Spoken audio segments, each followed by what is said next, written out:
வணக்கம் நண்பர்களே. நீ சிரிச்சா போதும் நாவலின் முந்தைய அத்தியாயத்தில் அரவிந்தின் வருகையால் கார்த்திக்கின் மனதில் மறைந்து இருந்த காதல் உணர்வுகள் இன்னும் வலுவாக வெளிப்பட்டன. நிலாவை பற்றி அவன் எவ்வளவு ஆழமாக நினைக்கிறான் என்பதை அவனே உணர ஆரம்பித்தான். இப்போது தன் மனதில் இருக்கும் காதலை இனியும் மறைத்து வைக்க முடியாது என்று முடிவு செய்திருக்கிறான் கார்த்திக். ஆனால் காதலை சொல்ல நினைக்கும் ஒவ்வொரு முறையும் ஏதோ ஒரு தடங்கல். அவன் காதலை வெளிப்படுத்த முடியுமா? நிலாவின் மனதிலும் அதே உணர்வு இருக்கிறதா? அல்லது அவர்களின் வாழ்க்கையில் ஒரு புதிய திருப்பம் காத்திருக்கிறதா? வாங்க நண்பர்களே, நீ சிரிச்சா போதும் அத்தியாயம் 5, மனசுக்குள்ள மறைத்து வைத்த காதல் கதைக்குள் செல்லலாம். நீ சிரிச்சா போதும் அத்தியாயம் 5, மனசுக்குள்ள மறைத்து வைத்த காதல். அரவிந்த் சம்பவத்துக்கு பிறகு கார்த்திக்கின் மனதில் ஒரு விஷயம் மட்டும் தெளிவாக இருந்தது. அவன் நிலாவை காதலிக்கிறான். அதை இனிமேல் மறைக்க முடியாது. ஆனால் எப்படி சொல்வது? அதுதான் அவனுக்கு புரியவில்லை. அடுத்த நாள் டீ கடையில் நண்பர்களோடு இருந்தான் விஜய். டேய் மச்சான், இன்னும் எவ்வளவு நாளைக்கு காதலை மனசுக்குள்ள பூட்டி வைக்க போற? கார்த்திக்: எனக்கே தெரியலடா. அவளுக்கு என்ன பிடிச்சிருக்கான்னு தெரியல. விஜய்: டேய் முட்டாள், அவளுக்கு பிடிக்கலைன்னா உன்னோட இவ்வளவு நேரம் பேசுவாளா? கார்த்திக் அமைதியாக இருந்தான். விஜய் சொன்னது உண்மைதான். ஆனால் காதலை சொல்லும் தைரியம் மட்டும் இன்னும் வரவில்லை.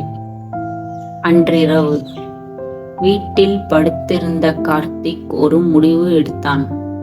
எப்படியாவது இந்த வாரம் சொல்லிடணும் என்று மனதிற்குள் உறுதி எடுத்தான். மறுநாள் வேலை முடிந்து வீட்டிற்கு வரும்போது ஒரு சிறிய பரிசு கடையை பார்த்தான். திடீரென்று உள்ளே சென்றான். கடைக்காரர்: என்ன வேணும் தம்பி? கார்த்திக்: ஒரு நல்ல கிஃப்ட் காட்டுங்க. கடைக்காரர் சிரித்தார். கடைக்காரர்: லவ்வருக்கா? கார்த்திக் வெட்கப்பட்டான். கடைசியில் ஒரு அழகான சிறிய கண்ணாடி இசை பெட்டியை வாங்கினான். அதை திறந்தால் மென்மையான இசை ஒலிக்கும். நிலாவுக்கு பிடிக்கும் என்று நினைத்தான். அடுத்த நாள் நிலாவை சந்திக்க சென்றான். கையில் பரிசு, இதயத்தில் பயம். நிலா வழக்கம் போல் சிரித்து கொண்டு வந்தாள். நிலா: என்ன கார்த்திக், இன்னைக்கு ரொம்ப சீரியஸா இருக்க? கார்த்திக்: உன்கிட்ட ஒரு விஷயம் சொல்லணும். நிலா: சொல்லு. அவன் சொல்ல வாயை திறந்த நேரத்தில் நிலாவின் போன் அடித்தது. அவள் அழைப்பை எடுத்தாள். 5 நிமிடம் பேசினாள். பிறகு: நிலா, சாரி, அவசரமா வீட்டுக்கு போகணும். நாளைக்கு பேசலாமா? கார்த்திக்: சரி என்று சிரித்தான். ஆனால் உள்ளுக்குள் ஏமாற்றமாக இருந்தது. மறுநாள் மீண்டும் முயற்சி செய்தான். இந்த முறை கோவிலில் சந்தித்தார்கள். கையில் அதே பரிசு, மனதில் அதே காதல். கார்த்திக்: நிலா, உன்கிட்ட ஒரு முக்கியமான விஷயம் சொல்லணும். நிலா: என்ன? அவன் பேச ஆரம்பித்த நேரத்தில் கோவிலில் இருந்த சத்தம், அறிமுகமானவர்கள், ஊர் மக்கள் எல்லோரும் வந்து பேச ஆரம்பித்தார்கள். அந்த வாய்ப்பும் போய்விட்டது. அன்றிரவு மாடியில் அமர்ந்திருந்தான். வானத்தை பார்த்து கொண்டே இருந்தான். விஜய் அழைத்தான். விஜய்: என்ன மச்சான், சொல்லிட்டியா? கார்த்திக்: இல்லடா, எப்போ சொல்ல போறேன்னே தெரியல. விஜய்: காதலுக்கு தைரியம் வேணும், இல்லைன்னா யாரோ வந்துட்டு தூக்கிட்டு போயிடுவாங்க. அந்த வார்த்தை கார்த்திக்கை யோசிக்க வைத்தது. இதே நேரத்தில் நிலாவும் தன் அறையில் அமர்ந்திருந்தாள். கார்த்திக் 2 நாட்களாக ஏதோ சொல்ல முயற்சி செய்வதை கவனித்திருந்தாள்.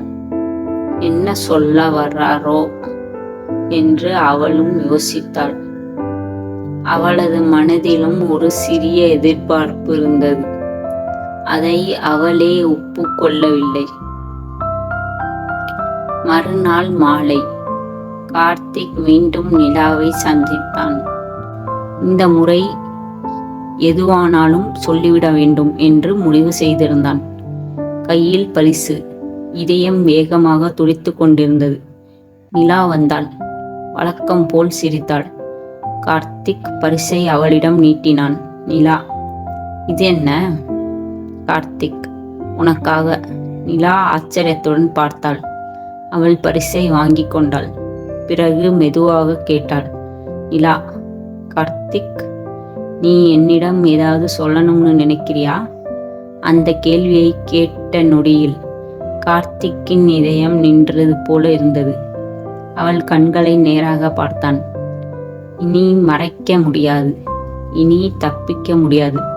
அவன் காதலை சொல்லப் போகிறான். தொடரும்.